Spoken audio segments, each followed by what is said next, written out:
Hi hello guys, welcome back to my channel ಆರ್ನಾದಿ vlogs. ಇವತ್ತಿನ ವ್ಲಾಗ್ನ ಸ್ಟಾರ್ಟ್ ಮಾಡೋಣ. ಇದು ನ್ಯೂ ಇಯರ್ ವ್ಲಾಗ್ ಆಗಿರುತ್ತೆ. ಚಿಕ್ಕದಾಗಿ ಪುಟ್ಟದಾಗಿ ನಾವು ನ್ಯೂ ಇಯರ್ನ ಸೆಲೆಬ್ರೇಟ್ ಮಾಡಿದ್ವಿ. ಚಿಕ್ಕದಾದ ಒಂದು ಕೇಕ್ನ ತೊಗೊಂಬಂದು ಅವಳ ಹತ್ರ ಕಟ್ ಮಾಡಿಸಿ ನ್ಯೂ ಇಯರ್ನ ಸೆಲೆಬ್ರೇಟ್ ಮಾಡಿದ್ವಿ. ನಾವು ಯಾರೂ ತಿನ್ನೋದಿಲ್ಲ, ಸೊ ಅದಕ್ಕೋಸ್ಕರ ಅವಳಿಗೆ ಖುಷಿಯಾಗಲಿ ಅಂತ ಅಂದ್ಬಿಟ್ಟು ಚಿಕ್ಕದಾದ ಒಂದು ಕೇಕ್ನ ತೊಗೊಂಬಂದು ಅವಳ ಹತ್ರ ಕಟ್ ಮಾಡಿಸಿದ್ವಿ. ಇದಕ್ಕೂ ಮುಂಚೆ ಒಂದು ರೆಸಿಪಿನ ಮಾಡಿದರು ನನ್ನ ಹಸ್ಬೆಂಡು, ಸಾಂಬಾರ್ ರೆಸಿಪಿ. ಅವು ಸೀಕ್ರೆಟ್ ರೆಸಿಪಿ ಹೇಗಿರುತ್ತೆ ಏನೋ ಅಂತ ನೀವು ವಿಡಿಯೋ ಕ್ಲಿಪ್ಪಿಂಗ್ನ ಮುಂದೆ ನೋಡಿ ನಿಮಗೂ ಇಷ್ಟ ಆದರೆ ಟ್ರೈ ಮಾಡಿ ಅಂತ ಹೇಳ್ತಾ ಬನ್ನಿ ಇವಾಗ ವಿಡಿಯೋನ ಕಂಟಿನ್ಯೂ ಮಾಡೋಣ. ಏನೇನು ಹಾಕಿದೆಯಾ ಇದಕ್ಕೆ? ಬೇಳೆ, ತೊಗರಿಬೇಳೆ, ಕಡಲೆಬೇಳೆನಾ? ಚೆನ್ನಾಗಿರುತ್ತೆ ಟೇಸ್ಟು. ಇದೇನು ಮೆಣಸಿನ್ಕಾಯಿ ಹಿಂಗೆ ಕಟ್ ಮಾಡ್ತಿದ್ದೆ? ಬಜ್ಜಿ ಮೆಣಸಿನ್ಕಾಯಿ ಥರ ಅದು ಖಾರ ಬಿಟ್ಕೊಳುತ್ತೆ. ಇದು ಪಾಲಕ್,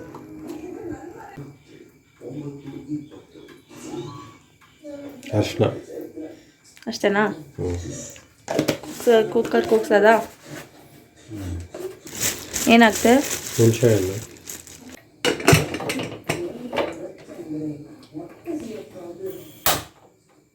ಏನು ರೈಸ್ ಇದು? ಸುಮತಿ. ಯಾರು ಅವಳು? ಲಕ್ಕಿ ಭಾಸ್ಕರ್ ಹೆಂಡತಿ.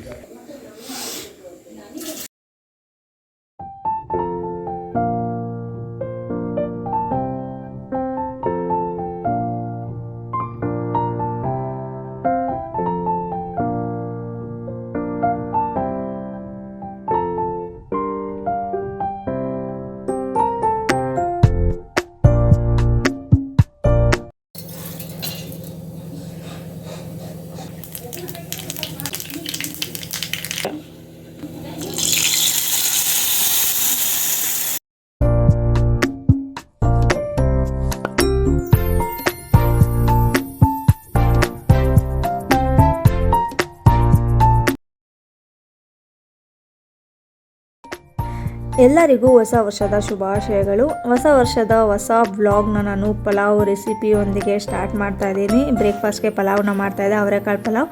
ಅದಕ್ಕೋಸ್ಕರ ಮಸಾಲೆಗೆ ಎಲ್ಲರಲ್ಲಿ ರೆಡಿ ಮಾಡಿಟ್ಕೊಂಡಿದ್ದೀನಿ. ಚಕ್ಕೆ, ಲವಂಗ, ಮೆಣಸು, ಜೀರಿಗೆ, ಧನಿಯಾ ಪುಡಿ, ಗರಂ ಮಸಾಲ, ತೆಂಗಿನಕಾಯಿ, ಹಸಿಮೆಣಸಿನ್ಕಾಯಿ, ಶುಂಠಿ, ಬೆಳ್ಳುಳ್ಳಿ, ಪುದೀನ ಹಾಗೂ ಕೊತ್ತಂಬರಿ ಇಷ್ಟನ್ನು ಇವಾಗ ಮಿಕ್ಸಿ ಜಾರ್ಗೆ ಹಾಕ್ಕೊಂಡು ಮಸಾಲೆನ ರೆಡಿ ಮಾಡ್ಕೊಳ್ಳೋಣ. ಬೇಗ ಇವಾಗ ಬ್ರೇಕ್ಫಾಸ್ಟ್ನ ರೆಡಿ ಮಾಡೋಣ. ಯಾರೆಲ್ಲ ಸಬ್ಸ್ಕ್ರೈಬ್ ಮಾಡ್ಕೊಂಡ್ರೆ ವೀಡಿಯೋಸ್ನ ಹಾಗೆ ನೋಡ್ತಾ ಇದ್ದೀರಾ, ಪ್ಲೀಸ್ ಸಬ್ಸ್ಕ್ರೈಬ್ ಮಾಡ್ಕೊಳ್ಳಿ. ಹಾಗೆ ಪಕ್ಕದಲ್ಲೇ ಕಾಣಿಸೋವಂಥ ಬೆಲ್ ಐಕನ್ನ ಕ್ಲಿಕ್ ಮಾಡಿ, ಸೊ ದಟ್ ನನ್ನ ಪ್ರತಿ ವಿಡಿಯೋದ ನೋಟಿಫಿಕೇಷನ್ ನಮಗೆ ಬರುತ್ತೆ. ಹಾಗಾಗಿ ವಿಡಿಯೋನ ನೀವೇ ಫಸ್ಟ್ ನೋಡ್ಬೋದು. ಇವಾಗ ಬೇಗ ಬ್ರೇಕ್ಫಾಸ್ಟ್ನ ಮಾಡೋಣ. ನಾನು ಇವಾಗ ಪಲಾವ್ ಮಾಡೋದಕ್ಕೆ ಕ್ಯಾರೆಟು, ಬೀನ್ಸು, ಗೆಡ್ಡೆಕೋಸು, ಆನಿಯನ್ ಮತ್ತು ಅವರೆಕಾಳನ್ನ ತೊಗೊಂಡಿದ್ದೀನಿ.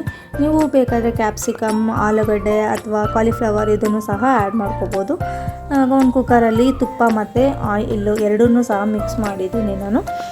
ತುಪ್ಪನ ಬೇಕಾದ್ರೆ ನೀವು ಲಾಸ್ಟಲ್ಲೂ ಸಹ ಆ್ಯಡ್ ಮಾಡ್ಕೊಬೋದು. ತುಪ್ಪ ಎಣ್ಣೆ ಎಲ್ಲ ಚೆನ್ನಾಗಿ ಕಾದಾದಮೇಲೆ ಸಾಸಿವೆ ನಿಮಗೆ ಆಪ್ಷನಲ್ ಬೇಕಾದರೆ ಆ್ಯಡ್ ಮಾಡ್ಕೋಬೋದು, ಇಲ್ಲ ಇಲ್ಲ. ಸಾಸಿವೆ, ಒಂದೆರಡು ಪಲಾವ್ ಎಲೆ, ಆನಿಯನ್, ಟೊಮ್ಯಾಟೊ ಚೆನ್ನಾಗಿ ಬೆಂದಾದ್ಮೇಲೆ ಅವರೆಕಾಳನ್ನ ಹಾಕ್ಕೊಂಡಿದ್ದೀನಿ. ಅವರೆಕಾಳು ಹಸಿ ವಾಸನೆ ಹೋಗೋವರೆಗೂ ಚೆನ್ನಾಗಿ ಫ್ರೈ ಮಾಡಬೇಕು. ಅದಾದಮೇಲೆ ಸ್ವಲ್ಪ ಕಲರ್ಗೆ ಅಂತ ಅಂದ್ಬಿಟ್ಟು ಅರಿಶಿನ ಹಾಗೂ ಟೇಸ್ಟ್ಗೆ ಉಪ್ಪನ್ನ ಆ್ಯಡ್ ಮಾಡಿಕೊಂಡು ಆಮೇಲೆ ತರಕಾರಿನೆಲ್ಲ ಹಾಕ್ಕೊಂಡು ಚೆನ್ನಾಗಿ ಫ್ರೈ ಮಾಡ್ಕೊಬೇಕು. ತರಕಾರಿ ಎಲ್ಲ ಸ್ವಲ್ಪ ಬೆಂದಾದಮೇಲೆ ರುಬ್ಬಿಟ್ಕೊಂಡಿರೋವಂಥ ಮಸಾಲೆನ ಆ್ಯಡ್ ಮಾಡ್ಕೊಳ್ಳಿ. ಚೆನ್ನಾಗಿ ಹಸಿ ವಾಸನೆ ಹೋಗೋವರೆಗೂ ಮಸಾಲೆನ ಚೆನ್ನಾಗಿ ಕುದಿಸ್ಕೊಬೇಕು. ಅದು ಕುದ್ದಾದಮೇಲೆ ನಾವು ರೈಸ್ನ ಆ್ಯಡ್ ಮಾಡ್ಕೊಬೇಕು. ನಾನಿಲ್ಲಿ 1.5 ಗ್ಲಾಸಷ್ಟು ರೈಸು ಹಾಗೆ 3 ಅಥವಾ 3.5 ನೀರನ್ನ ಆ್ಯಡ್ ಮಾಡ್ಕೊತಾ ಇದ್ದೀನಿ. ತುಂಬಾ ಟೇಸ್ಟಿಯಾಗಿ ಆಗುತ್ತೆ ಅವರೆಕಾಳು ಪಲಾವ್. ಅವರೆಕಾಳು ಸೀಸನಲ್ಲಿ ಅವರೆಕಾಳು ಪಲಾವ್ ತಿಂದಿದ್ರೆ ಆಗುತ್ತಾ, ತುಂಬಾ ಎಮ್ಮಿಯಾಗಿ ಟೇಸ್ಟಿಯಾಗಿ ಬಂದಿತ್ತು. ನೀವು ಟ್ರೈ ಮಾಡಿ ಒಂದ್ಸಲ, ನಿಮಗೂ ಸಹ ಇಷ್ಟ ಆಗುತ್ತೆ.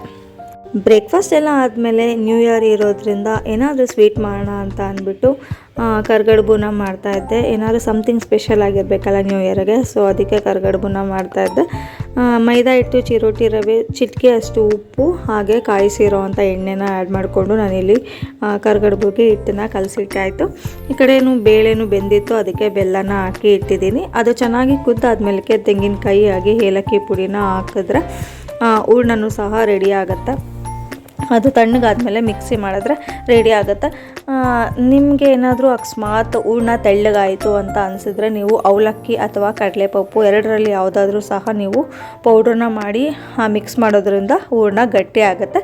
ಮಿಕ್ಸ್ ಮಾಡಿಬಿಟ್ಟು ಒಂದು ಸ್ವಲ್ಪ ½1 ಅವರ್ವರೆಗೂ ಫ್ರಿಜ್ಜಲ್ಲಿ ಇಟ್ಬಿಟ್ರೆ ಹೂರ್ಣ ರೆಡಿ ಆಗುತ್ತೆ. ಈ ಕಡೆ ಹೂರ್ಣದ್ದು ಎಲ್ಲ ಆಯಿತು. ಒಬ್ಬಟ್ಟು ಸಾಂಬಾರಿಗೂ ಸಹ ಮಸಾಲೆನ ರುಬ್ಕೊಂಡು ಒಬ್ಬಟ್ಟು ಸಾಂಬಾರು ಸಹ ಮಾಡಿದೆ. ಒಬ್ಬಳಿಗೆ ಕರಿಗಡುಬು ಮಾಡೋದು ಸ್ವಲ್ಪ ಕಷ್ಟನೇ ಅಲ್ವಾ, ಒರೆಸ್ಕೊಂಡು ಅದು ಫೋಲ್ಡ್ ಮಾಡಿ ತೇಲ್ಸೋದು ಅಂದರೆ. ಸೊ ಅದಕ್ಕೋಸ್ಕರ ನನ್ನ ಹಸ್ಬೆಂಡು ಸಹ ಹೆಲ್ಪ್ ಮಾಡಿದ್ರು. ಅವ್ರಿಗೆ ಒಂದನ್ನು ಮಾಡಿ ತೋರಿಸ್ಕೊಟ್ಟೆ, ಈ ರೀತಿ ಫೋಲ್ಡ್ ಮಾಡಿಕೊಡಿ ಅಂತ. ಸೊ ಅವರು ಅದನ್ನೆಲ್ಲನೂ ಮಾಡಿಕೊಟ್ರು. ಅದಾದಮೇಲೆ ನಾನು ಆರಾಮಾಗಿ ಎಲ್ಲ ತೇಲಿಸ್ಕೊಂಡು ಕರಿಗಡುಬನ್ನ ಮಾಡಿದ್ವಿ ಇಬ್ಬರು ಸೇರಿ. ಈ ಥರದ್ದೆಲ್ಲ ಮಾಡಬೇಕಾದ್ರೆ ಯಾರಾದರೂ ಒಬ್ಬರು ಹೆಲ್ಪ್ಗೆ ಇರಲೇಬೇಕು. ಯಾರಾದರೂ ಒಬ್ಬರು ಹೆಲ್ಪ್ ಮಾಡೋದ್ರಿಂದ ಬೇಗನೂ ಆಗುತ್ತೆ, ಒಬ್ರಿಗೆ ರಿಸ್ಕ್ ಅಂತಲೂ ಅನಿಸೋದಿಲ್ಲ.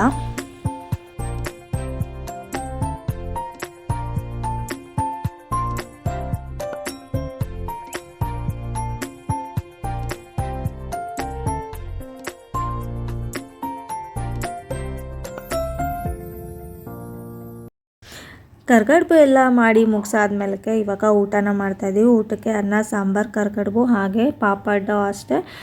ಸೈಡ್ಸ್ಗೆ ಕೋಸಂಬರಿ ಅಥವಾ ಪಲ್ಯ ಏನೂ ಮಾಡೋಕ್ಕೆ ಟೈಮ್ ಆಗಲಿಲ್ಲ.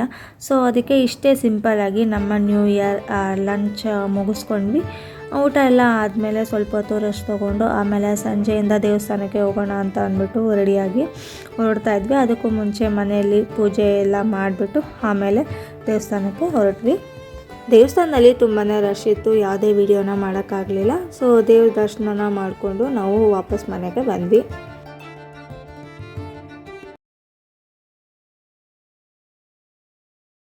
ನೆಕ್ಸ್ಟ್ ಡೇ ಮತ್ತೆ ವ್ಲಾಗ್ನ ಕಂಟಿನ್ಯೂ ಮಾಡ್ತಾಯಿದ್ದೀನಿ. ಬ್ರೇಕ್ಫಾಸ್ಟ್ ಎಲ್ಲ ಮಾಡಿದ್ದೆ. ಬ್ರೇಕ್ಫಾಸ್ಟ್ ಎಲ್ಲ ಮಾಡಿಕೊಂಡು ಅದಾದಮೇಲೆ ಸುಮ್ಮನೆ ಕೂತ್ಕೊಂಡಿದ್ವಿ. ಹಾಗೆ ಸಡನ್ನಾಗಿ ಮೂವಿ ಪ್ಲ್ಯಾನ್ ಆಯಿತು. ಸೊ ಮೂವಿಗೆ ಹೋಗೋಣ ಅಂತ ಅಂದ್ಬಿಟ್ಟು ಪ್ಲ್ಯಾನ್ ಮಾಡಿಕೊಂಡು ಇವಾಗ ಮೂವಿಗೆ ಹೋಗ್ತಾಯಿದ್ದೀವಿ. ನಾವು ಮನೇಲಿ ಬಿಟ್ಟಾಗಲೇ 1:30 ಆಗಿಬಿಟ್ಟಿತ್ತು. ಮೂವಿ ಇದ್ದಿದ್ದು 2 o'clockಗೆ. ಸೊ ಬೇಗ ಹೋಗ್ತಾಯಿದ್ದೀವಿ. ನೋಡೋಣ ಟೈಮ್ಗೆ ರೀಚ್ ಆಗ್ತೀವ ಇಲ್ವಾ ಅಂತ ಅಂದ್ಬಿಟ್ಟು ನಮ್ಮ ಪಾಪುನ ಕರ್ಕೊಂಡು ಇದೇ ಫಸ್ಟ್ ಟೈಮ್ ನಾವು ಮೂವಿ ಥಿಯೇಟರ್ಗೆ ಹೋಗ್ತಾ ಇರೋದು ಮೂವಿ ನೋಡೋದಕ್ಕೆ. ಮದುವೆ ಆದಮೇಲೆ ಅಂತೂ ಇದುವರೆಗೂ ಮೂವಿ ನೋಡೋಕ್ಕೆ ಹೋಗಿರಲಿಲ್ಲ. ಇದೇ ಫಸ್ಟ್ ಟೈಮ್ ಅವಳ ಜೊತೆಯಲ್ಲಿ ಕರ್ಕೊಂಡು ಹೋಗ್ತಾಯಿದ್ದೀವಿ. ನೋಡೋಣ ಅವಳನ್ನ ಕರ್ಕೊಂಡು ಎಕ್ಸ್ಪೀರಿಯೆನ್ಸ್ ಹೇಗಿರುತ್ತೆ ಅವಳ ಜೊತೆಗೆ ಅಂತ ಅಂದ್ಬಿಟ್ಟು ಬನ್ನಿ. ಅಲ್ಲೋದ್ಮೇಲೆ ನಾನು ಮತ್ತೆ ನಿಮಗೆ ಸಿಗ್ತೀನಿ. ಜಿಂಗಲ್ ಬೆಲ್ ಪಪ್ಪ ಹೋಗ್ತಾ ಇದೆ ನೋಡಿ. ಪಪ್ಪ ಹೋಗ್ತಾ ಇದೆಲ್ಲ ಕಂದ.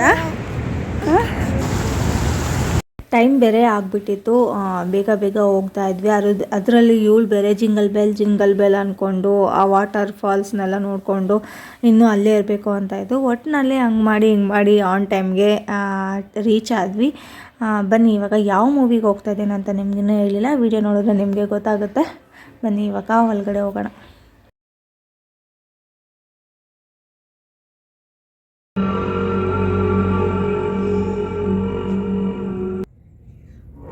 रामपूर्वा सन्ध्या प्रवर्तते उत्तिष्ठ नरश कर्तव्यं दैवमा. ನೋಡಿದ್ರಲ್ಲ ನಾವು ಯಾವ ಮೂವಿಗೆ ಹೋಗಿದ್ವಿ ಅಂತ ಅಂದ್ಬಿಟ್ಟು ಉಪೇಂದ್ರ ಸರ್ ಅವ್ರದ್ದು UI ಮೂವಿಗೆ ಹೋಗಿದ್ವಿ. ಪರವಾಗಿಲ್ಲ, ಚೆನ್ನಾಗಿದೆ, ಒನ್ ಟೈಮ್ ನೋಡ್ಬೋದು. ಮೂವಿ ಎಲ್ಲ ಮುಗಿಸ್ಕೊಂಡು ಇವಾಗ ಟೈಮ್ ಝೋನ್ಗೆ ಕರ್ಕೊಂಬಂದಿದ್ದೀವಿ. ಇವಳಿಗೆ ಸುಮ್ಮನೆ ಹಾಗೆ ನೋಡಿಸ್ಕೊಂಡು ಹೋಗೋಣ ಅಂತ ಅಂದ್ಬಿಟ್ಟು ಮೂವಿಯಲ್ಲೂ ಸಹ ಏನೂ ಕಿರಿಕೇನು ಮಾಡಲಿಲ್ಲ. ಇವಳು ಏನೂ ಆಟ ಮಾಡಲಿಲ್ಲ, ಆರಾಮಾಗಿ ಕೂತ್ಕೊಂಡಿದ್ಲು, ಚಾಕ್ಲೇಟ್ ತಿಂದ್ಕೊಂಡು ಫೋನ್ ನೋಡಿಕೊಂಡು ಇದ್ಲು. ಒಂದು ಸ್ವಲ್ಪ ಇಂಟರ್ವ್ಯೂಲಲ್ಲಿ ಬ್ರೇಕ್ ಕೊಟ್ಟಾದ್ಮೇಲೆ ಆವಾಗ ಸ್ವಲ್ಪ ಹಠ ಮಾಡೋಕ್ಕೆ ಸ್ಟಾರ್ಟ್ ಮಾಡಿದ್ಲು. ಅದಾದಮೇಲೆ ಸ್ವಲ್ಪ ಹೊತ್ತಿಗೆ ಮಲ್ಕೊಂಬಿಟ್ಲು. ನಿದ್ದೆ ಬಂದುಬಿಟ್ಟಿತ್ತು, ಮಧ್ಯಾಹ್ನ ಅಲ್ವಾ. ಚೆನ್ನಾಗಿ ನಿದ್ದೆ ಮಾಡಿದ್ಲು ಒಂದು ½ an hour. ಏನೂ ತೊಂದರೆ ಏನೂ ಕೊಡಲಿಲ್ಲ. ಆರಾಮಾಗಿ ನಾವು ಸಹ ಮೂವಿನ ನೋಡ್ಕೊಂಡ್ವಿ.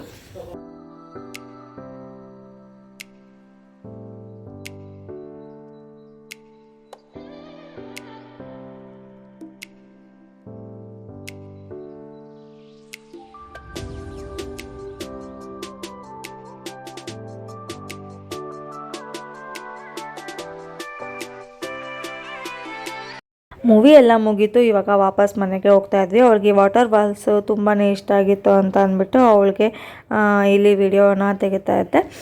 ಇದ್ರದ್ದು ಕ್ಲಿಪ್ಪಿಂಗು ಸಹ ನಾನು ಶಾರ್ಟ್ಸಲ್ಲಿ ಅಪ್ಲೋಡ್ ಮಾಡಿದ್ದೀನಿ. ಯಾರೆಲ್ಲ ನೋಡಿಲ್ಲ ಹೋಗಿ ನೋಡಿ ಅಂತ ಹೇಳ್ತಾ ಈ ವ್ಲಾಗ್ನ ನಾನು ಇಲ್ಲಿಗೆ ಮುಗಿಸ್ತಾ ಇದ್ದೀನಿ. ಇದೊಂದು ಪುಟ್ಟ ವ್ಲಾಗ್ ಆಗಿತ್ತು. ನಿಮಗೆ ಯಾರೆಲ್ಲ ಈ ವ್ಲಾಗ್ ಇಷ್ಟ ಆಯಿತು please like, share and subscribe to my channel. ನಿಮ್ಮ ಫ್ರೆಂಡ್ಸ್ ಆ್ಯಂಡ್ ಫ್ಯಾಮಿಲಿ ಜೊತೆಗೂ ಸಹ ವಿಡಿಯೋಸ್ನ ಶೇರ್ ಮಾಡಿ ಅಂತ ಹೇಳ್ತಾ ಈ ವ್ಲಾಗ್ ನಾನು ಇಲ್ಲಿಗೆ ಮುಗಿಸ್ತಾ ಇದ್ದೀನಿ. ಮತ್ತೊಂದು ವ್ಲಾಗ್ ಜೊತೆ ಮತ್ತೆ ಸಿಗ್ತೀನಿ. Take care, bye. Please subscribe to my channel.